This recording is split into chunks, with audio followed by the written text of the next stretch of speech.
Hi, this is Martin Fowler, and you're listening to the Agile Uprising.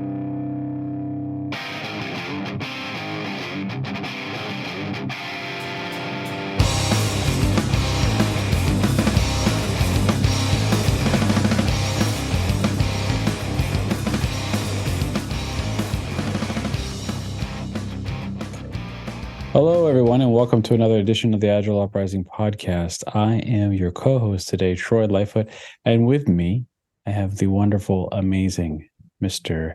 Andy Cleff. Hello, Andy. Troy, it is great to be here with you. It's been way too long. I've missed chatting, jamming with you. So I'm looking forward to whatever this episode brings out. Hopefully the best in both of us. So what's funny is Andy doesn't really even know what this episode is about. So basically I said, hey, who wants to record a podcast that's called We're All Wrong About Little's Law? And Andy was like, yes. That's the extent of what he knows about this podcast. And so you may have some ideas, and I'm coming in cold and hot. Yeah. Because I have some ideas, and I'd love to share already on how I perceive Little's Law, how I use it in personal as well as team practice. And let's explore all the places that I'm wrong. I'm not saying you're. We're all wrong is meant to be an inclusionary. Yes, I'm saying. I get it, and so there's an opportunity when we, the global we, are wrong. Right. We can accept it. Right. Yep. Right. Wrong. Oh well. Yeah. We can also unpack it and find the gift in there. It's like, things are rarely 0 or 100, right? So where are we on that scale? We, again, being collective, and the gift is great. We move in one direction, right? Greater or less. Okay, well, thanks, Andy. I agree. So normally, when people talk about Little's Law, it's presented in one format, and at least in a lot of trainings I've either conducted myself prior to training for Pro Kanban, or have been to, where they talk about Little's Law. Usually there's a slide, right? And a slide will say, hey, here's a formula. And, that's a lot of times that's the extent of it. They just try to get you to think about the idea of the formula, right? But it's always presented in a manner which, how should I put it, is mathematically true. And it's in the word law, right? So for those who don't know, okay, so you might be saying, maybe I don't know how many people out listening to this don't know what Little's Law is, but at least a basic understanding of it. But in case you don't, or in case you do, but you're not totally sure, we'll just cover it real quick. So what we know it as in the, I'm going to call it Agile community, is one formula, which states that your average work in progress, your average cycle time is equal to your average work in progress divided by your average throughput. And that's the form that most people think about. And so there's an assumption there, right? And that assumption, and I'm not saying you have ever followed this assumption, Andy, but I have seen this kind of trail in the community. The assumption is that you can plug numbers in there and it should work. Have you ever seen that, or have you ever thought about that, or seen anyone do that before? Back up a little bit. So sometimes the discussion is, well, what do you mean by cycle time? What do you mean by WIP? What do you mean by throughput? Right. I've seen it presented as lead time. Lead time is WIP divided by throughput. And people are like, okay. And sometimes that conversation about lead time versus cycle time is informative. So for me, it is when the request to do something comes into the system to when it leaves the system, right? Is that how? So it's nuanced, right? Sure. Because we're question looking for you, Andy. the Question overall for you. Sorry, I didn't mean to cut you off. Sorry. Yeah. Go ahead. Overall queue. Something enters the queue when it leaves the queue. That's Gotcha. that's the lead time. And there may be in little cycles in the middle, but you're right. It's averages. Right. So a few things to unpack there. Number one, have you ever had someone give you an estimate on something to do at your house, right? Like, for example, someone's going to come and paint your house or fix something at your house or install something, right? When they say lead time, what do they mean? Typically cycle time. When I show up with the buckets of paint till I give you the invoice. I see. Start the work, it'll take me about 3 days. Right. It might. So that's interesting that you had that interpretation, because I have spoken to people in that industry, and actually multiple industries that have to do with people that come to your house and do stuff, right? And a lot of times on the phone, they'll say, well, the lead time is 3 weeks or 2 months.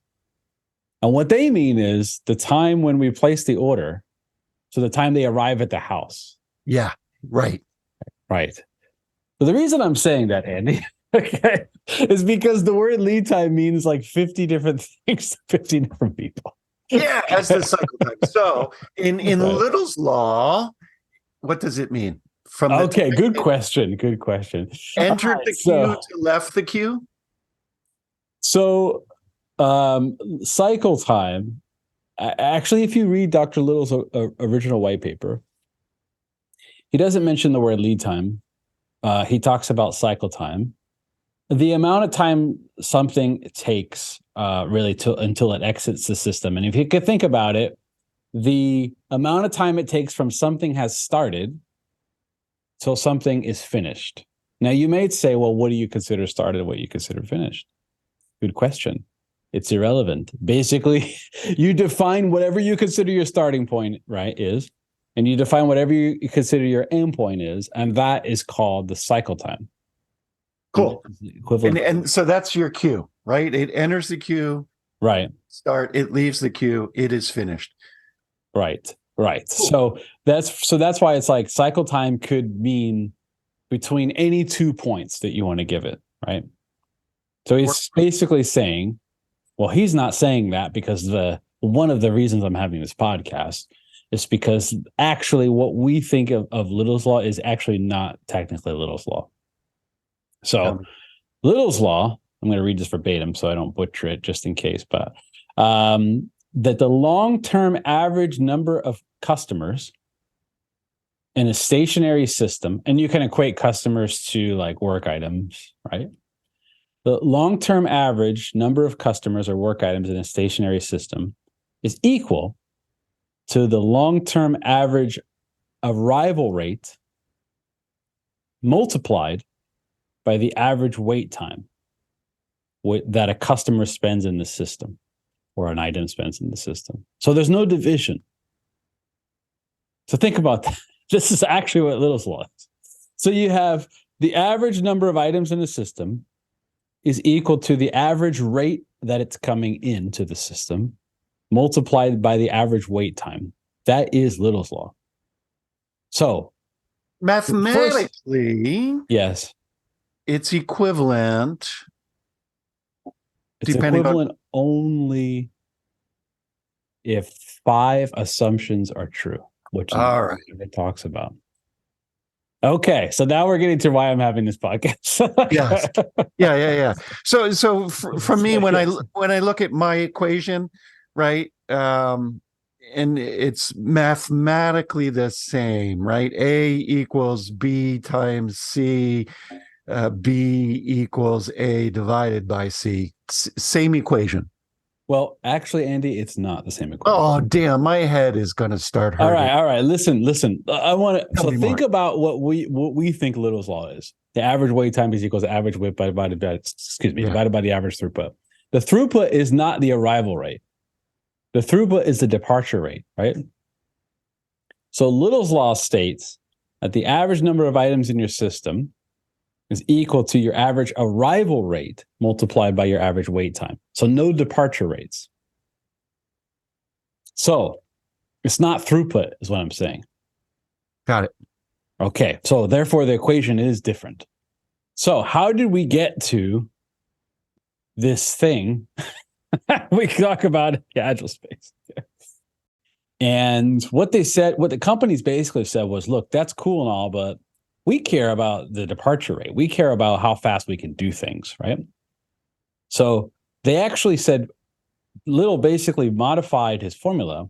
He said, okay, we can include departure rates only if there's 5 caveats that have to be true. 5 assumptions are true. And if these 5 assumptions are true, at that point, then you can use that formula, right? So the first assumption, Number 1, is that the average arrival rate is equal to the average departure rate. We're at the airport now. Okay. Yes. Now I want you to land think if you can't take off. now, and you nailed it, Andy. That is exactly right. So, Andy, why don't you explain what you mean by that to the folks at home? Have you ever been on a plane and you're told, we're going to push back now? Because we've now met our metric of, quote, left the gate on time. Right. But we're going to sit on the runway because Yes. we're waiting for a landing spot in our destination. We're not allowed to take off if we don't have a confirmed landing spot. You can't depart if you can't arrive. So that's cue number 1. They are trying to match their arrival and departure rates. The rate at which you're starting things is the same rate you're finishing things on average. That is assumption number 1. So wait, hold on a second. Every backlog I looked at violates that assumption. correct. Every product owner in our space, every product manager knows the requests are coming in, pick a number, 2, 10, 100 times faster than the available departure rate. Okay. Number 2 of 5. Well, number 1 is number 1 and number 4 are the most important. So let's stop at number 1 for one more second. So what this is saying is, in order for Little's law of math to be true, okay, your average, now it's not exact, right? It is an average because Little's law is a relationship of averages.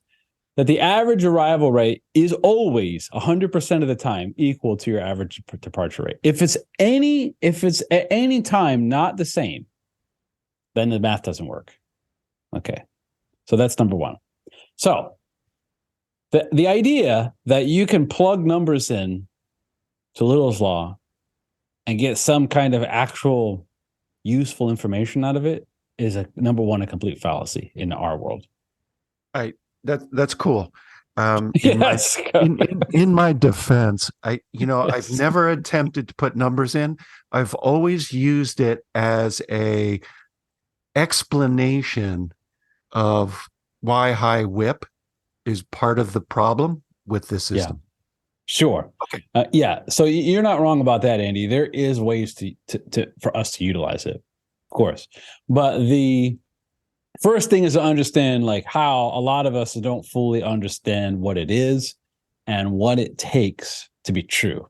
And that's very important because the assumptions, Dr. Little calls his assumptions, he calls that his definition of a stable system.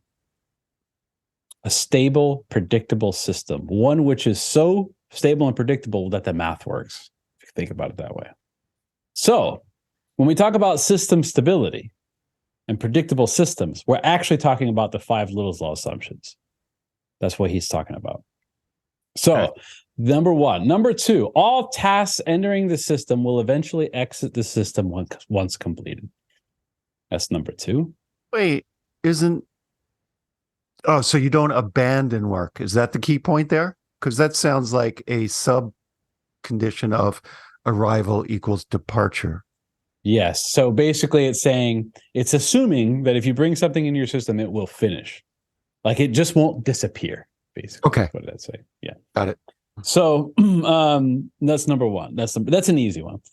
Number 3, there should be no large variances in WIP between the beginning and at the end of the time period examined. So your WIP variation should be very low at all times. should be a consistent work in progress flow. Number 4, though, and this is the kicker for most people. Well, number 1 is really the kicker, but number 4 number one is a kicker. 2, nothing disappears in the system. Yeah, I'm not going to fail on that. And no large variances. So it gets worse, Troy, is what you're saying. All right, give us the kicker. Number 4. We'll go to number 5 because number 5 is easy. I'll get that out of the way. Consistent units must be used to measure cycle time, WIP, and throughput, meaning that you can't use days in one account and use seconds in the other one. And you have to use the same units of measure. Okay, so that's number 5. That's easy. Okay, so number 4, the WIP average age. Okay, so now we're talking about the age of the items in progress. Yeah, okay, should remain the same, neither increasing nor decreasing. The average age of every single thing in your system should not change. Dr. Law, I'm not going to use your law anymore. Dr. Little. I'm sorry. Okay. These conditions are just too constraining for me. Well, what I'm saying is, for when people talk about Little's law with the formula, the average wait time equals the average WIP divided by the average throughput, these 5 things have to be true in order for that formula to actually be meaningful. For the math to work. Yes. Are they necessary for the concept to be valid? In the theory, you're right. I mean, the theory is true. So there is the point of Little's law, the way we really use it, right, is that the relationships between the metrics, really, that's the important thing. Yes. And what's interesting about this, though, is that the more the assumptions are true, because they're never going to be true all the time, right? But the more the assumptions are true, the more stable your system is, and the more the relationship between the metrics matters. That is the kind of magic behind Little's law. So understanding assumptions is the key to making it work. So, for example, if you can focus on getting average arrival and departure rates, right? If you can do that, you will have a very stable system. And now I'm not saying that's all you need to do to improve, but I'm saying that is kind of the first go-to. That's the first assumption. If you can think about, on average, you start a certain amount of things a week or every 2 weeks or every month. And on average, you finish that same amount, you would have a very stable and predictable system, right? And you can see those averages actually in a cumulative flow diagram. So if you zoom in at any point on a CFD, any good CFD will be able to draw you the rate lines, your average arrival rates and your departure rate lines, and it will show you the number actually. And when they're go ahead. When they're parallel, you have a stable system. Yes. And so that is Little's law assumption number 1. So basically it's saying, so if you think about number 1 and number 4, remember I said those were 2 most important. Item age, right? Yeah, let's look at that. So the age of the item is the biggest predictor of number 1. So number 4 is a leading indicator for number 1. So basically it is, if you focus on not allowing things to age every day, like if you actively focus on your item age and don't allow things to unnecessarily age, then you will control your WIP by doing that. You will also control the arrival and departure rate, because the number 1 way of not allowing things to age is by finishing it. And number 2 way of not allowing things to age is not start something. So basically the way you control item age is to finish things and not start things. Essentially, that is the 2 easiest ways to control item age in a system. So that equates to performance or correlates basically to Little's law assumption number 1, which is about our average arrival and departure rates. So work item age. There's a quote. I apologies for the person that said this quote. I'll try to find the name of the person because it's a really good quote. I'll put it in the show notes. But the quote is, predictability is a verb. It's not something that happens. It's something you have to do every day. I love it. And the only way you become predictable is by actively practicing these things every day, thinking about the Little's law assumptions, whether thinking about it consciously or subconsciously because you just know the concepts behind it. But basically, focus on work item age, focus on WIP, and think about those things all the time and control your average arrival and departure rate. Yes, Andy, go ahead. So a key to that you began to talk about, and listener, you can phone in. Our number is 1-800-AGILE Uprising. Finish before starting. That's another key every day, because I saw something recently float past on the social feed about higher WIP invites even higher WIP, and it's this vicious loop that when your WIP is high, responsiveness in the system starts to go down. So there's wait time starts to go up, and you're tempted to start something else, which guess what? Increases the WIP, yada, yada, yada. And that then your arrivals increase, and your departures decrease. And sooner or later, come back to our early story, your airport grinds to a halt. Yes, good observation, Andy. You are dead on. And in fact, the reason why I wanted to have this podcast after my last podcast that I had with Jay, which was really about, well, there was about two things really, but three things. The two in your head, I know. The third is you actually wanted to have a meaningful conversation with somebody, which is sometimes hard to do with Jay. Right. Right. So, I love you, Jay. I'm just kidding. So the idea, the premise of the episode was that the act of prioritizing is fine, but the actual prioritization doesn't mean a whole lot, because you don't actually know how valuable something is until you've delivered it. So the idea is that you place the smallest bets possible to go see if you won or not, see if you're right or wrong about your prioritization, right? So it's all about splitting things smaller, right? Splitting things into smaller valuable chunks and enabling flow, like fast. So you need a system which is fast, right? Which isn't stuck, which has this type of stability, right? We're talking about. So that's why, like, this whole concept of Little's Law, assumptions, system stability, and flow is kind of one of the keys to product management, because product management is all about trying to maximize the value of what you're doing, right?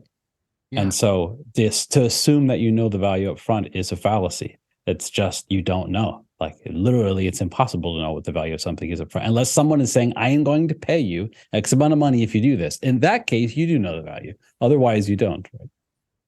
Let's talk a bit about batch size and how that plays in there.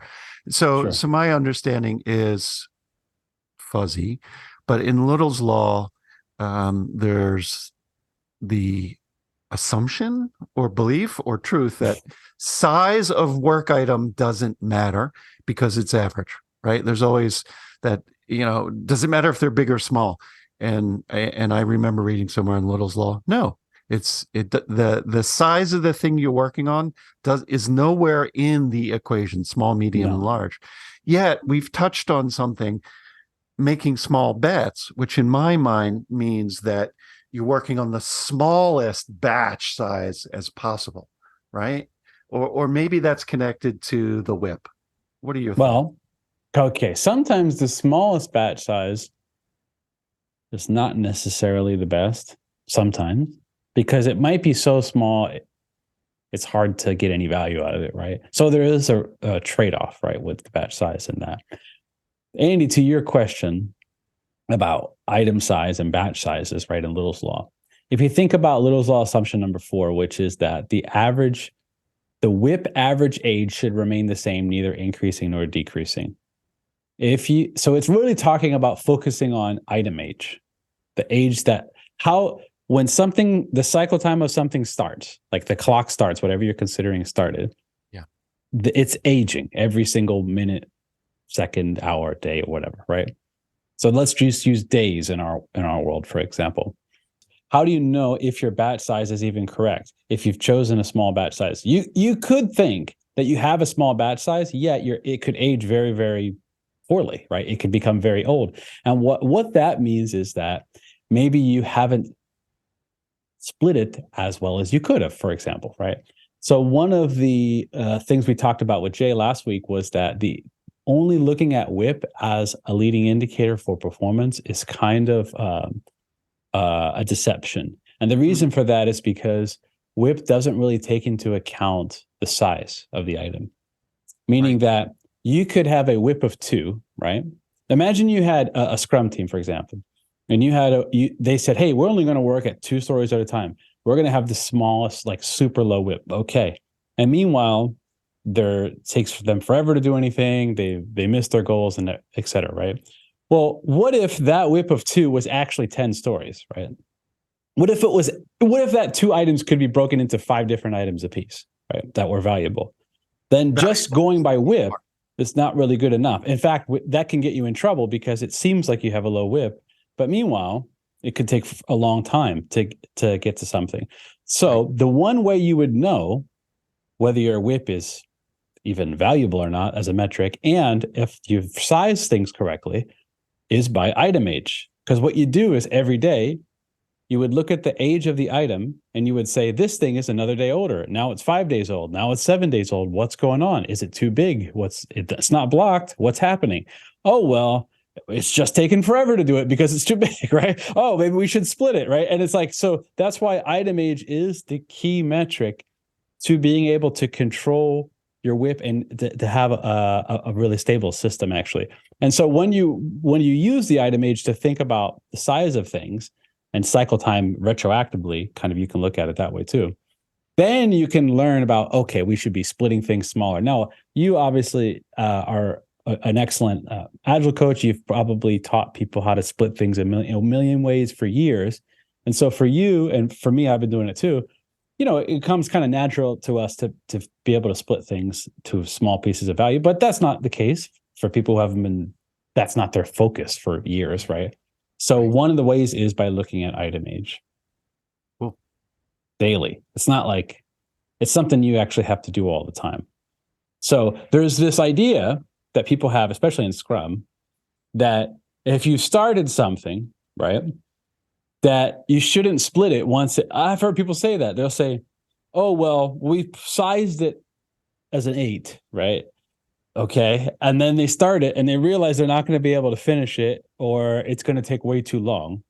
But they don't want to split it because they think that they're not going to get credit or something for an 8-point story or whatever, right? The truth is that thing is aging. You should split it because the longer it ages, the more complex it is, and the more unknowns about how long it will take to even do, the longer it keeps aging. So it's better to make it a smaller size and then finish the individual pieces. Yes, go ahead, Dan. Yeah, the key flag for me is hearing we won't get credit for it. And I got to look at the incentive to get credit for something there's something to examine here.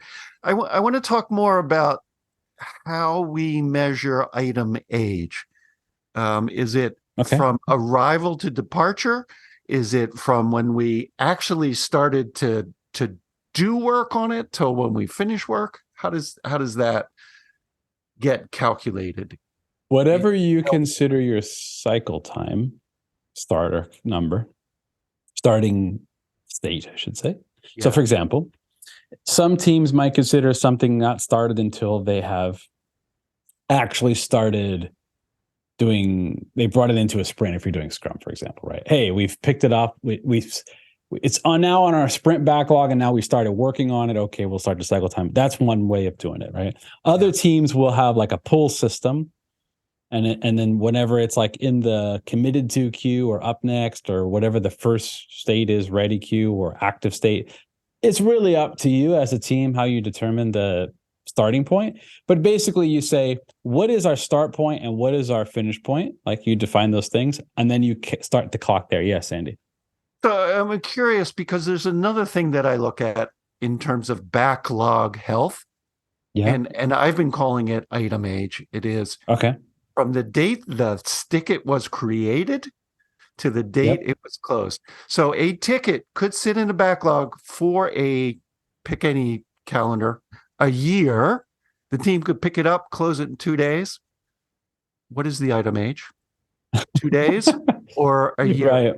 Well, nobody said you can only have one start and end point. So you can track multiple start and end points, and you would have a cycle time between different start and end points.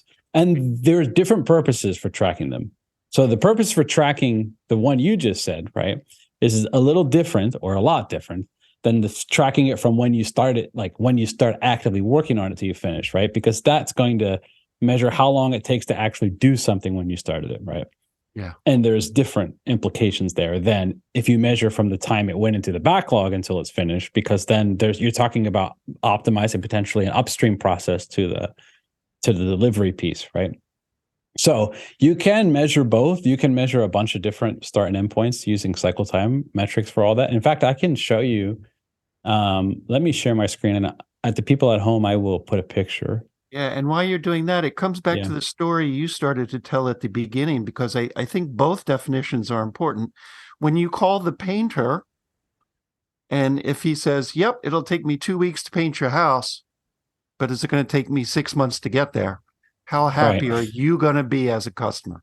Right, exactly. It depends on the sense of urgency. Right.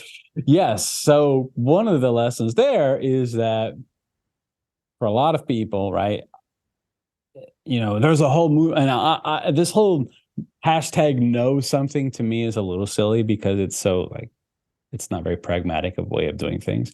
But there's like this no estimates movement. There's like all this stuff, right? There's also a no backlogs kind of movement, right? And really, it's a little bit hyperbolic, but really what it's talking about is we don't really start considering something that we're going to do it until it gets very close to being able to pull it, right? That's kind of the idea behind it. Because otherwise, you're just going to have things sitting there for a year. And how valuable is it? But anyway, let me show you one thing, Andy. If you can see my screen, right? I can. Okay. On this chart on the top right-hand side, I have these little check marks, and they're basically saying this is a cycle time scatter plot, what you're looking at right here.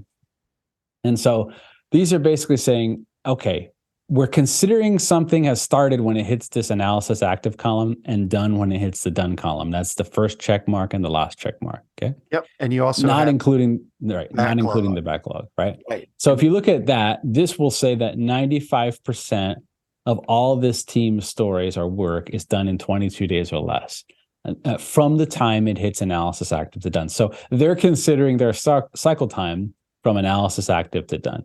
Now, if I include the backlog, okay, right? Now it goes from 22 days to 143 days for a 95th percentile, right? Yeah. So there's good information here, or good data here. One needs to then look at it and roll something else into it, or is the team optimizing for the right thing? Correct. And I can even just put my start. So using a tool like this, Andy, I can even just mess around with my start and end points, and it'll give me the cycle time for any 2 points. So for example, I can just see the cycle time from when it is in the backlog to when it's just started being worked on. Exactly. For example, right? And this is 135. And then if I include everything, this obviously gives me. And so if I just wanted to see cycle time from how long is it taking just to do from dev only, right? I can see that. I can see. So what I'm saying is you can just define your start and end points, and then you can track cycle time from there. And Little's law will, from a measurement perspective, right? Little's law is saying the average cycle time. And so really it's depends on how you define it, but it is true. It's just saying your WIP and your throughput, right? So you can think about any of these points, there's WIP and throughput in and along the way, right? Between any of these points. So the one thing I wanted to, before we go, the one thing I want to leave people with, just in case, Dr. Little said that you cannot use his formula, even if all the assumptions are true, by the way. That you cannot use his formula for forecasting. You cannot use it for something that will happen in the future. So therefore, you can't say, what is our throughput going to be in the future? Like you can't plug numbers into the formula and try to figure out what your cycle time will be or what your throughput will be. Because he said that his formula is only retroactive. It's only for looking at past performance. That's how it's useful. So there's a couple takeaways there. If anybody at home has ever tried to do that, number one, that's a violation of just well, what would it just doesn't work is what number one. I mean, it mathematically doesn't work. Number two, the using averages for forecast is maybe we'll have another episode on that, but that's a big no-no. There's a book called The Flaw of Averages by a guy named Dr. Sam Savage, which basically just shows mathematically why when you use averages for plans and forecasts, why it goes horribly wrong. And anyway, so there's many reasons. So even if Dr. Little did say you could do it, you wouldn't want to use an average anyway. But even he said himself that his formula is not to be used for future looking. It's only to be used retrospectively. So that's just something to think about. So what you could do is, if all your assumptions were correct, right? Now there are cases when you can control all those things, but just not in our world. Like not in the software development world. Right. If everything was machines, right, and you had a manufacturing line and you could control all the aspects of all this stuff, right? Like how many things are started versus finished and all this stuff, right? Then it starts to make sense how you could start using the math, and you could say, well, what would have happened to our cycle time if we would have been able to have less things at a time, or what if we added more machines here? Will we be able to get the amount of things at a time throughput? Would that change and all this stuff? So you can use it. Think about it that way, but not in the future. So that's one thing I wanted to say. So Troy, the TLDR is we've been using it wrong, but do you have an alternative? Because I have found the concept so useful in explaining why limiting WIP is so powerful for creative knowledge workers. Sure. So yes. So the best, in my opinion, the best use of it is to, number one, understand what it is, as you're talking about, right? Understand the relationship between the metrics, what those metrics actually are. And then understanding how to make the relationships matter more. And that is the underlying assumptions. That is, the more stable and predictable your system is, the more lowering your WIP will correlate with a lower cycle time. If you have a very unpredictable system, it won't matter all that much. So that's kind of the whole point of it. So really it's about understanding the assumptions. That's the key, especially number 1 and number 4, which is the average arrival and departure rates and the average work item age being the same. Awesome. And if you're curious about work item age, anybody at home, what I'll do is I will put a screenshot in the, what I'm about to show Andy real quick before we get out of here. I will put this exact aging work in progress. Yeah, so I'm gonna remove the colors because this is confusing for people a lot of times without explaining it. But the idea is that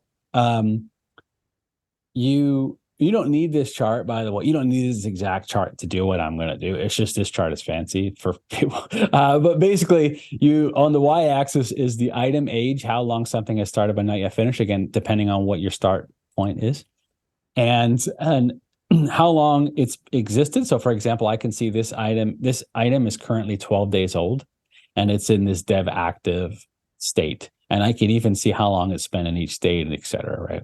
The idea is that every day we want to focus on, if you don't have this chart, you just focus on the item age, regardless of what chart you use. If you don't even need a chart to focus on the item age, you can simply just track how old something is, right? Very simply. I have even used stickers. So yeah, you put it on a physical board, a dot on the board in the column, right? For how long it's been, whatever. Dev done, waiting for testing. You nailed it, right? I created my own, years ago, I created my own Scrum board, which was an item age Scrum board. Because, a lot of the typical Scrum workflow is just to do, doing, done, right? Yeah. That's like the typical one. So what I did was I said, okay, I'm not going to change this, but what I'm going to do is I'm going to have doing less than 3 days, doing between 3 and 5 days, and then doing more than 5 days. It's one column, just split in 3.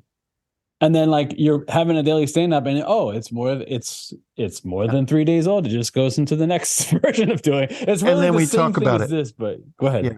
But there's also a potential trap. There's pros and cons to all this approach, and it comes back to what you're trying to improve, whether it's a subsystem like a team sprint or a larger system. And I have a short story to share. Sure. We were supporting a team that was helping their internal customers move from their own data center to cloud. And so part of that is take a request for a container that had certain characteristics, build the container and give it over to the client or the end user. And this team was very happy because they were looking at their own system, their item age, and they had improved their internal processes, their internal review, their resilience as a team. And they're like, God, it used to take us a full day to get this, to process this request. Yay us, we cut it in half. We can now do it in 4 hours. And they shared this as part of a larger program review. And a stakeholder spoke up and said, that's really great. I love that you got it from 8 hours to 4 hours. Why is my ticket 12 weeks old?